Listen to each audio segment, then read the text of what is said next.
কায়েম হয়ে গেছে, কিয়ামতের কঠিন ময়দান কায়েম হয়ে গেছে, কিয়ামতের ডরে এবং ভয় আমার সুন্দর শক্তি সাথে গভীর মনোযোগ জীবন বৃদ্ধ পরদারে কত ধ্যান লোক কৃষ্ণ প্রাপ্ত কিছু হযরত ঈসা আলাইহিস সালাতু ওয়াস সালামের সময় কাফির ব্যক্তি প্রশ্ন হলো, ও আল্লাহর নবী ঈসা, তুমি তো জানো তোমার আল্লাহ পাক রব্বুল আলামিনের এমন মুজিজা দান করছো যে তুমি মৃত মানুষটাকে তুমি জীবিত করতে পারো। যে আমরা দেখাও তুমি 2 দিন 3 দিন 4 দিন আগে যে ব্যক্তি মারা গেছে এই ব্যক্তিকে জিন্দা করে দেখাইতে পারতাই না, কারণ একদিন কি 4 দিন 5 দিন 3 মাস 3 মাস 2 বছর 5 বছর 7 বছর এই ব্যক্তি যে মারা গেছে এরা দেখাই হইতো না। হযরত নূহ আলাইহিস সালাতু ওয়াস সালামের পুত্র হযরত শাম আলাইহিস সালাতু ওয়াস সালামের তুমি জিন্দা করে দেখাও। আল্লাহর নবী হযরত ঈসা আলাইহিস সালাতু ওয়াস সালাম আল্লাহর বন্ধু হযরত ঈসা আলাইহিস সালাতু ওয়াস সালাম একটা কবরস্থান হলো শাম আলাইহিস সালাতু ওয়াস সালাম কবরস্থানের মধ্যে গেছেন। কবরস্থানের মধ্যে গিয়া 2 রাকাত নফল নামাজ পড়ছেন। আর নফল নামাজ পড়িয়া রব্বুল আলামিন দরবার করেছেন, রব্বুল আলামিন আয় আল্লাহ আমারে তুমি লজ্জা দিও না, শরম দিও না। কাফির ব্যক্তি আমারে প্রশ্ন করছে, ও আল্লাহ আমারে তুমি এমন মুজিজা দান করছো, এখন যদি আমি শরম পাই তার সামনে আমি লজ্জা পাই, শরম পাই না। আল্লাহ তোমার দরবারে আমি দরখাস্ত করলাম, আল্লাহ তোমার কাছে সওয়াল করলাম, আমার সওয়াল তুমি মাওলা কবুল করিলা।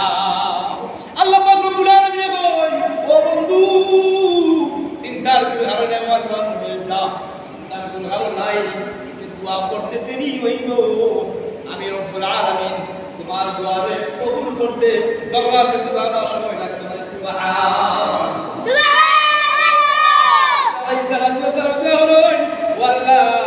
কাবিরুল্লাহ আমার প্রশ্ন করছে, ওয়ালাইহিস সালাতু ওয়াস সালামের পুত্র শাম আলাইহিস সালাতু ওয়াস সালাম জিন্দা হয়ে দেখাইতাম, আমার তো কোনো ক্ষমতা নাই, আমার কোনো শক্তি নাই, তোমার দরবারে হইয়া আল্লাহ তোমার কাছে সওয়াল করলাম, আল্লাহ তুমি আল্লাহ আলাইহিস সালাতু ওয়াস সালামের পুত্র শাম আলাইহিস সালাতু ওয়াস সালামকে জিন্দা করে দেখাও।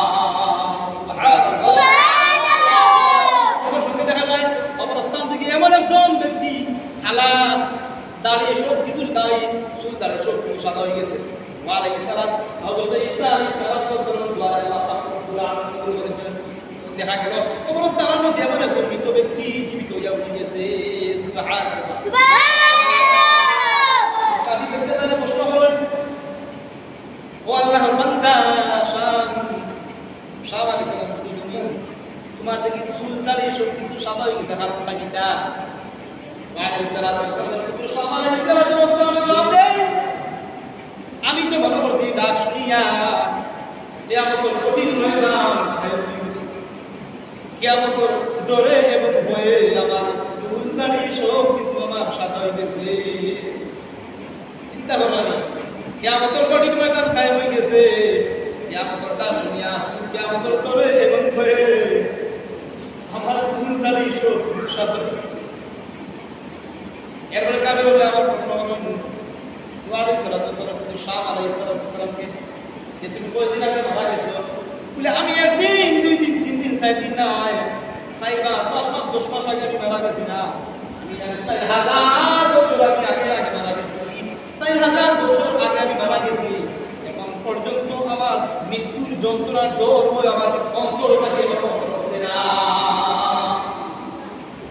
কয়দিন আগে মারা গেছি? 4000 বছর আগে মারা গেছি না, এখন পর্যন্ত মৃত্যুর যন্ত্রণা মৃত্যুর ডর ভয় বলবৎ অন্তরের মধ্যে করছে। ও তাহলে আর আবার এতে বুঝা গেল মৃত্যুটা বড় ভয়, কিতা মানে না মৃত্যুটা খুব ভয়ানক। আমরা গেছে সাথে কথা বলতে খবর আসার চাই 4টা আমল লাগবে। 1 নম্বর আমল লাগে ফাসল নামাজ পড়তে হইব, 2 নম্বরে সাদা করতে হইব, 3 নম্বর হলো অধিক পরিমাণে আল্লাহর তাসবিহ তাআলিম করতে হইব, 4 নম্বরে আল্লাহ পাক রব্বুল আলামিন আল্লাহর কালামুল্লাহ শরীফ পড়তে হইব। এই 4টা আমল যদি আপনার আমার মধ্যে ফিট হয়ে যায় তো কবর আযাব থেকে বাঁচার কিছু উপায় আছে। এবার আসলে আমরা জানি কেসে আপনাদের যদি 8টা মাধ্যমে শুরু করি, আপনার আমার